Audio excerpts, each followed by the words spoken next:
Welcome to the High Road to Leadership. I am your host, Beverly Lewis, and I have the fortune to have another fascinating guest in the studio today. You're going to get to meet Dr. Carol Scott. Her first career defined her as a nationally recognized thought leader in the U.S. systems for early care and education. She began with a BA in child development. Then she added a BA in anthropology, which I'm also very interested in, an MA in early childhood education, and then she got her PhD in developmental psychology.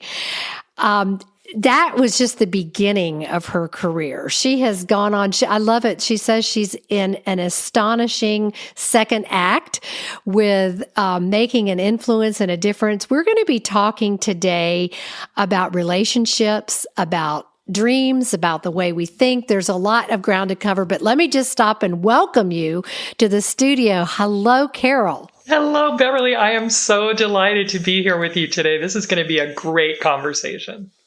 It is. And I have to say that the thing that when I was reading about you, and I know you've done a TED Talk, and I love watching TED Talks and loved what you shared there. But the thing that really hooked me was the comment that you believe that all of our success is rooted in the success of relationships.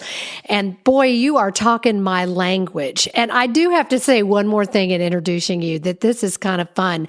I heard another developmental psychologist. I know she was a psychologist, and talking in this past week, and she said, "I am not a shrink. I am a stretch."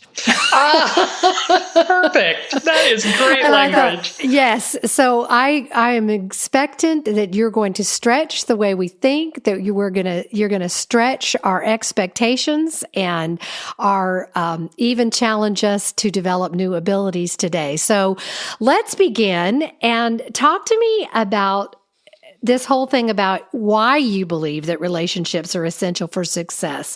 Let's talk about your perspective on that.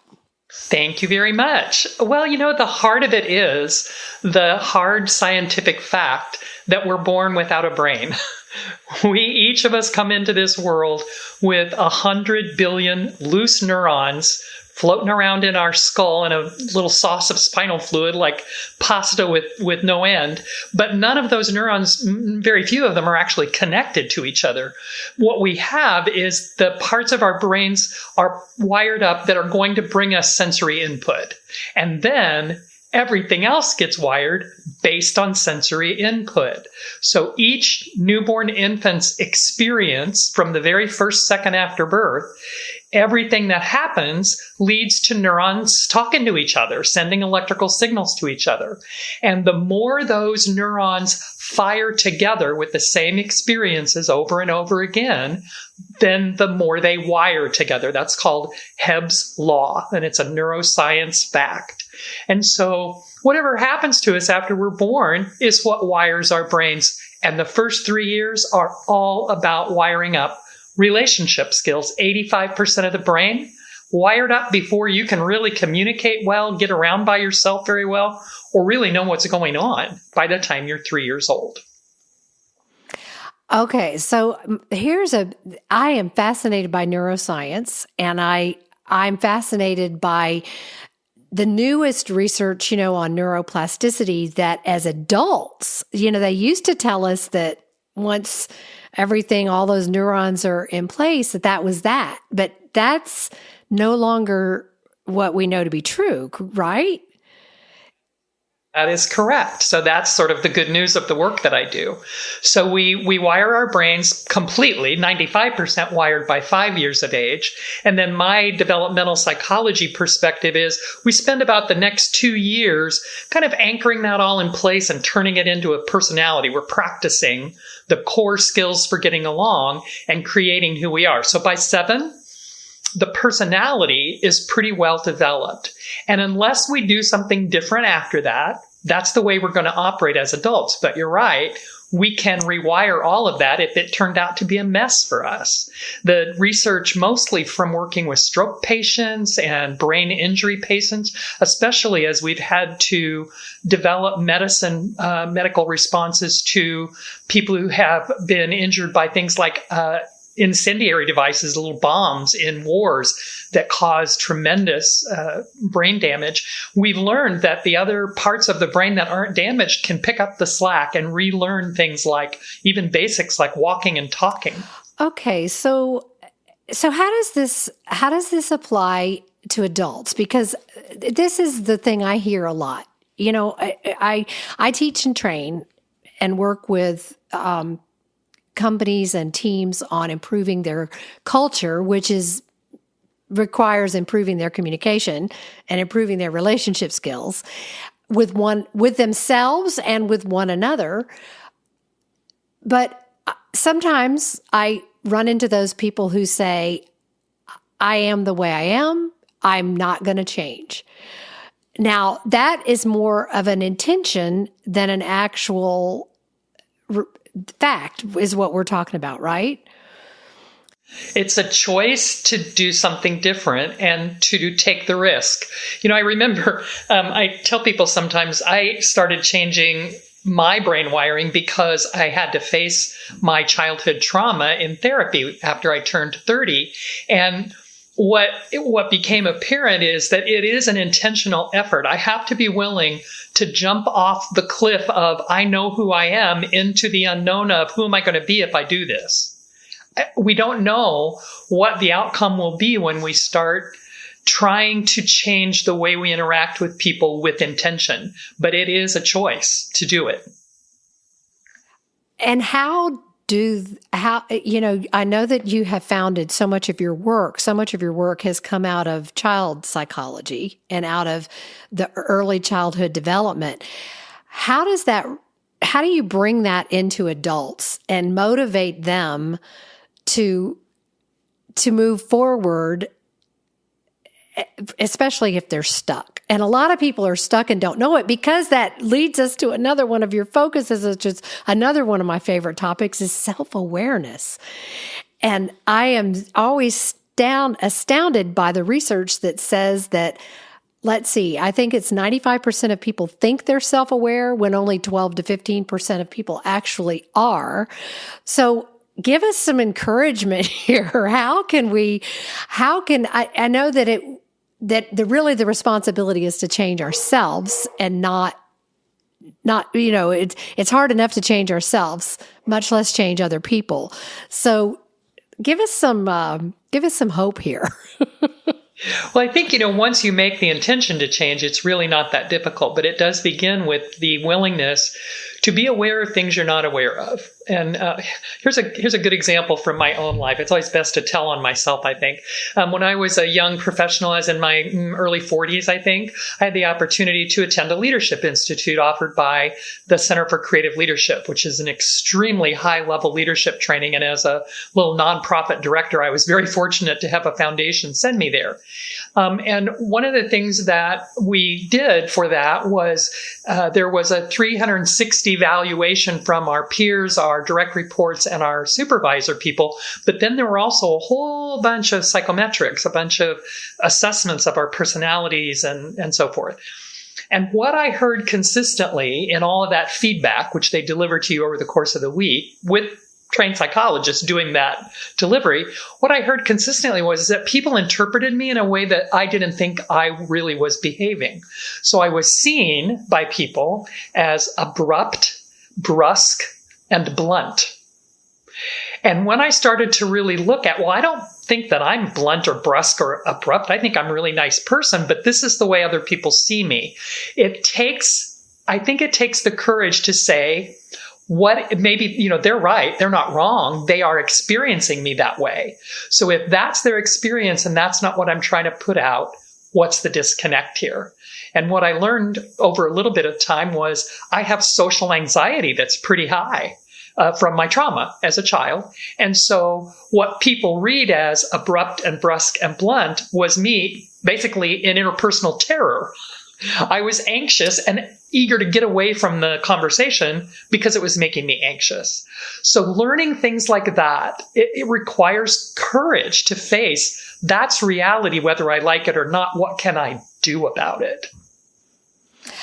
Wow, that's very interesting. And it's very interesting that it took the 360 assessment in order for you to see that.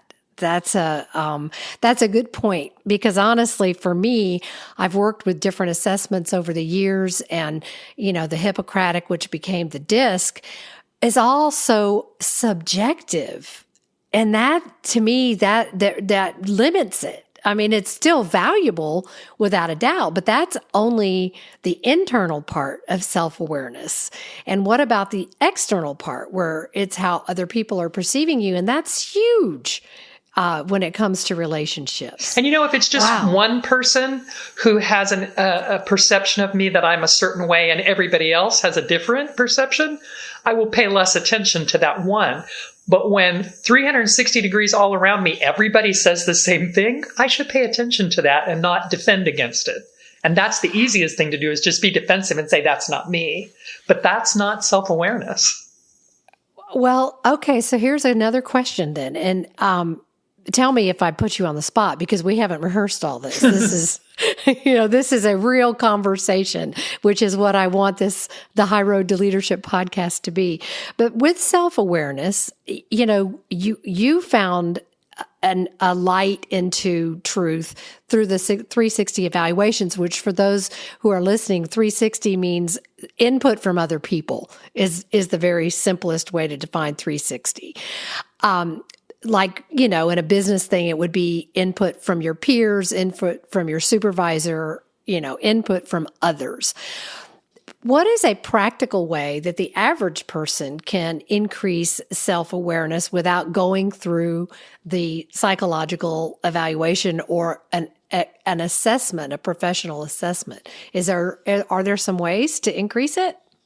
During the work that I do as a coach, I offer sort of what I call quick and dirty assessments. They're nowhere near a valid psychometric or reliable psychometric test, but they're just sort of simple assessments asking you questions. Do you do this? Do you do that? So that's another way, is just to find a source of personality assessment that's simple and direct.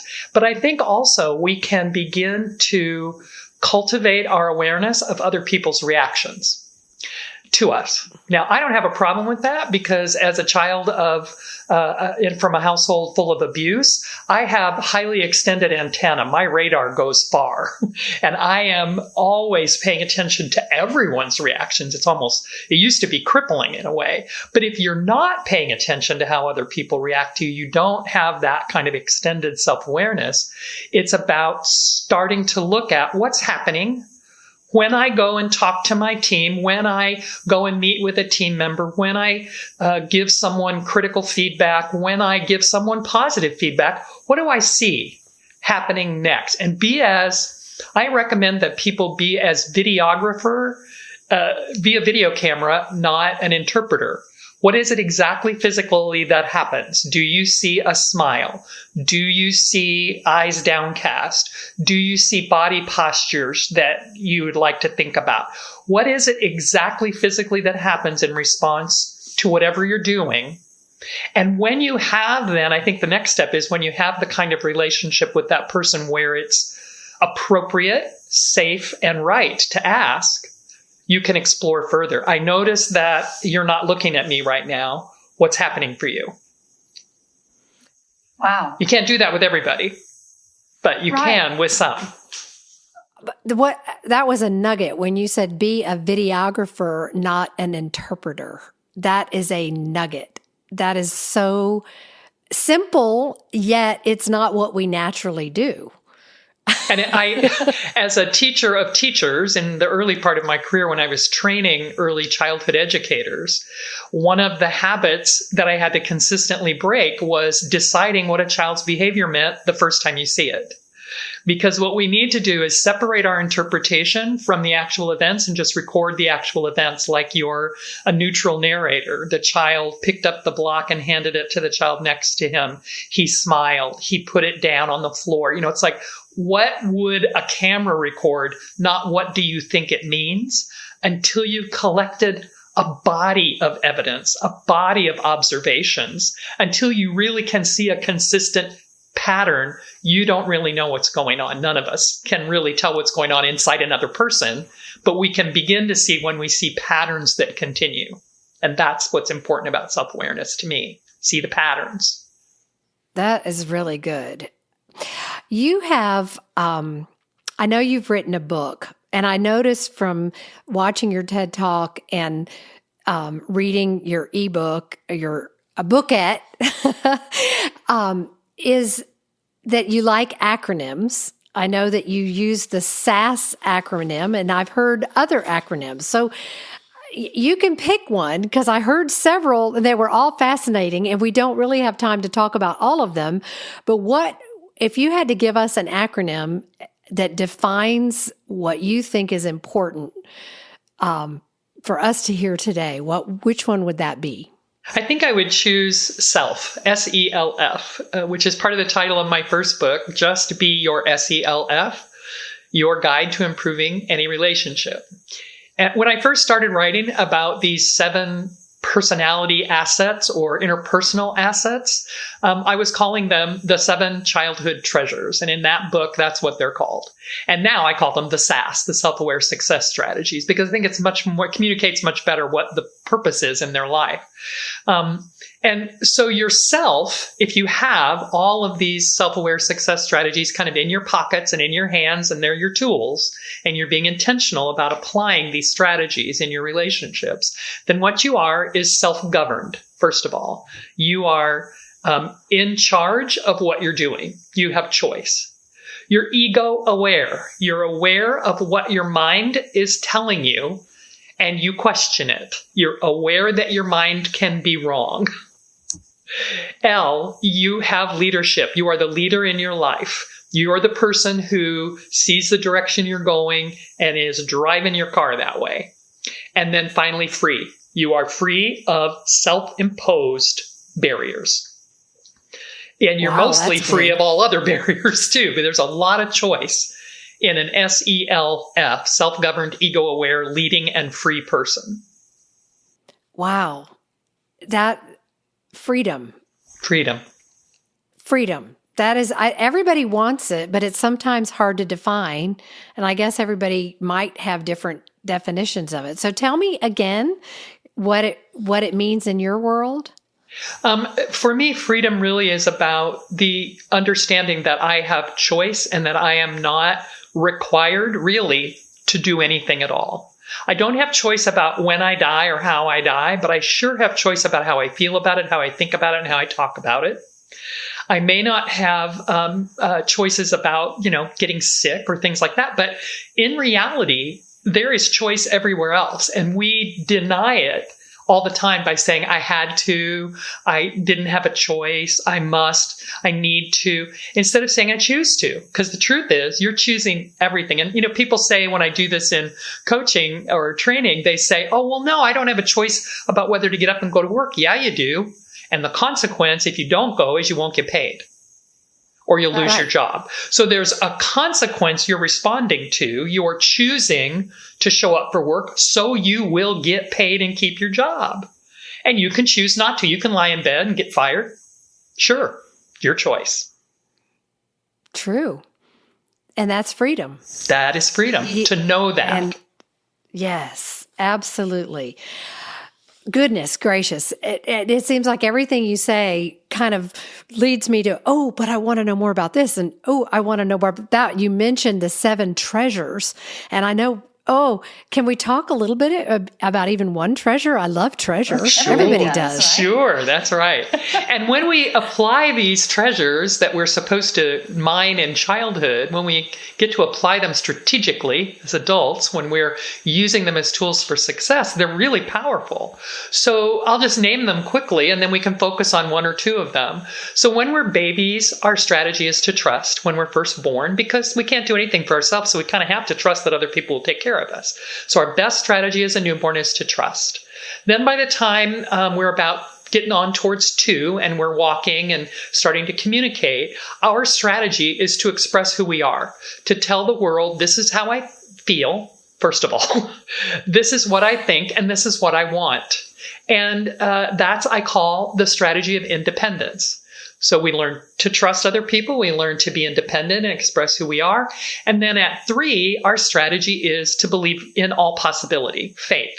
I call that strategy. And it's not just about religious or spiritual beliefs, but it's about the ability to believe literally in everything, in any possibility, any dream you have, any goal in your life, to believe that you can be who you want to be and be successful, all of those kinds of things. That's faith.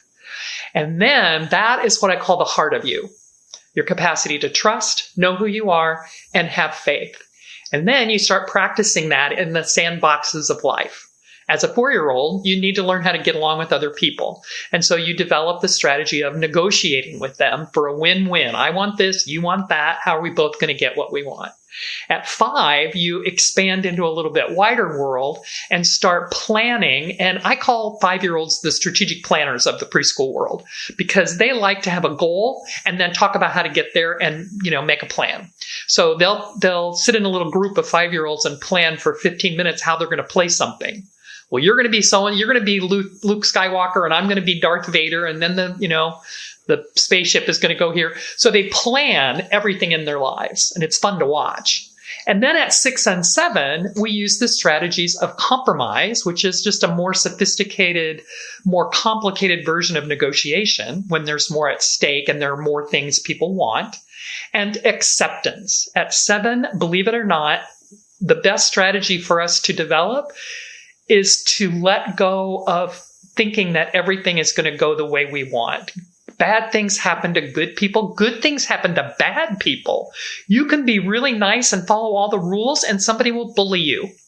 You can be a really good child and love your mommy, and she can get cancer and die. And so learning that the world is like a wheel that turns and you have to just keep rolling is an important strategy. And we can do that at 7. Wow. I guess what this reminds me of is I often tell people that, we need more kindergarten and less college sometimes when it comes to relationships and leading ourselves well. What is that book that was so popular decades ago? Everything I always needed to know I learned in kindergarten. Yes. It sounds like you could have teamed up with him and written a bestseller, because I'm fascinated by these treasures, because I hear what age you were saying, but I'm thinking, aren't those, I think that's your premise, is that those are fundamental to success in life. And so tell us about SAS.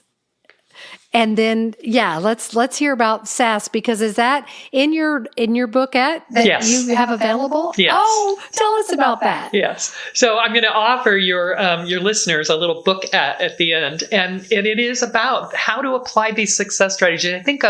I think of our leadership world as adults as the adult sandbox that we play in. So when we're in preschool, we play in the sandbox that's really sand, and we have to get along with the other people in the sandbox to get what we want and to be who we are. And then we get to grown-up land, and the sandboxes are bigger and much more complicated, and there's people driving, rigs all over there, shaping the sand. And we sometimes find ourselves at a loss as to how to negotiate through those more sophisticated relationships. And so the success strategies transforms these childhood treasures into something intentional. So when I go into a group, how can I use my strategy of trust to make this work better? How can I use the strategy of independence, of knowing who I am and expressing that in a clean way? Because without the strategy of independence, you know what we are? Defensive. Oh, yeah. Right? Or bullies, or, so if you don't have that strategy for use, you're going to do what we call acting out in preschoolers. Without the ability, think about a baby learning to walk, a newborn, a 1-year-old, somewhere between 9 and about 15 months of age. Most kids walk if their typical development is working. So what do they do when they first take their first few steps? Well, they fall down, right? And then they get up and they take another step and they fall down. And we don't say that they're bad at walking. when they do that? Well, when they're toddlers and they're learning how to express who they are, how they think, what they feel, they fall down. They're bad at it. They trip over themselves. They yell. They have tantrums. They act like little bullies sometimes. 2-year-olds are kind of feral in a way. They're not easy to get along with. But what they're doing is they're practicing the walking of expressing who they are. And we mess that up with toddlers all the time because we focus on the behavior as if it's who they are. And we say that they're terrible. We're the only country in the world, I think, that refers to our toddlers as terrible. Everybody else sees them as learning, and that's exactly what they are. So if you stumbled and fell at walking and you're a grown-up and you can't walk, nobody holds it against you. But if you stumble and fall a lot still at expressing, this is what I think, this is what I feel, this is what I want, you are seen often as a micromanager, a bully, somebody who is not easy to get along with in the adult sandbox of a workplace. And particularly if you're management and you're trying to lead a team and you have defensiveness and you have control issues and you have all those other kinds of things that come out of the messy strategy development when you were trying to get that treasure in your pocket as a child, you're not going to be successful in that role. Wow, this is just so practical. And yet I have to admit, when you're talking about a 2-year-old, I'm thinking, well, I don't have anything in common with a 2-year-old. But I can see how, as adults, yes, we actually do have something in common. And I love your analogy that there's always a learning phase for whatever stage we're in, yes. Isn't there?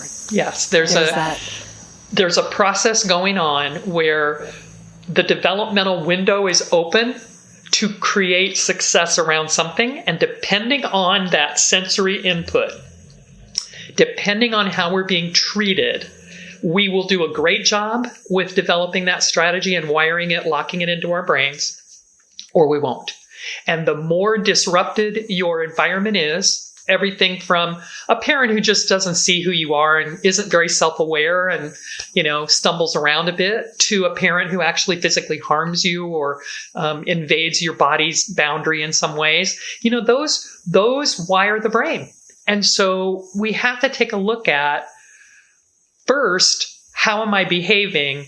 Then how can I change that? And sometimes that leads us back to, oh, gee, what happened to me? And that can be the part where you need something beyond coaching and teaching, and maybe you need some therapy yourself. People who have had what we call adverse childhood experiences, or ACEs, often there's about 52% of the population that's had at least one of these 10 adverse childhood experiences. And then there's about 20% of us that have had 4 or more. And the more of them you have, the more dysregulated your adult behavior in the sandbox is going to be. Wow. That's fascinating. So we can learn more. You mentioned that you're going to give our listeners a booklet. And so tell us about that and where they can get it. All right. So Becoming Your Sassy Self is a little 28-page cover-to-cover booklet that explains the 7 self-aware success strategies, where they come from, and how you can kind of assess them quickly in your own life. And I would like to offer that to anybody who sends me an email at carol@lcarolscott.com. If we can put that in the show notes for ease, then I'll return that booklet as a PDF attachment. Fantastic. And I have to say that L. Carol Scott, you go by Carol, but because we all have, like Beverly Lewis, there's a fiction writer named Beverly Lewis. So I use the Beverly Drew Lewis to distinguish myself. So is that why you do that? Yes, my goodness, there are a lot of Carol Scotts in the world. Very, very many of us. And I always went by my middle name, but L. Carol Scott is my professional name. So be sure and put the name of Beverly Lewis's podcast in the subject line when you send it, so I know where you heard about this, and I'll return that PDF. That is awesome. And I do recommend it. I read it. And one of the things I have to love about the bookette is I find that so many nonfiction books are hard to finish. And when you've got 28 pages, it's easy to finish and you can get the guts of it. And you can then get the book, from Amazon if you want to take it deeper. But I love that you give us the bite size and give us information that is valuable and life-changing. And I am fascinated. I'm absolutely fascinated and stimulated to think further about all that we've said. I can't thank you enough. I love making new friends. I thank you for taking your time to be on the high road to leadership. And I do want to encourage again all the listeners to check the show notes for all the details of where they can contact you and where they can give me feedback on the show and suggestions, comments. I'm always open. But thank you for being on the high road to leadership in your sassy way. I absolutely love that. And I wish you the best. I always like to close with saying the best is yet to come. Thank you.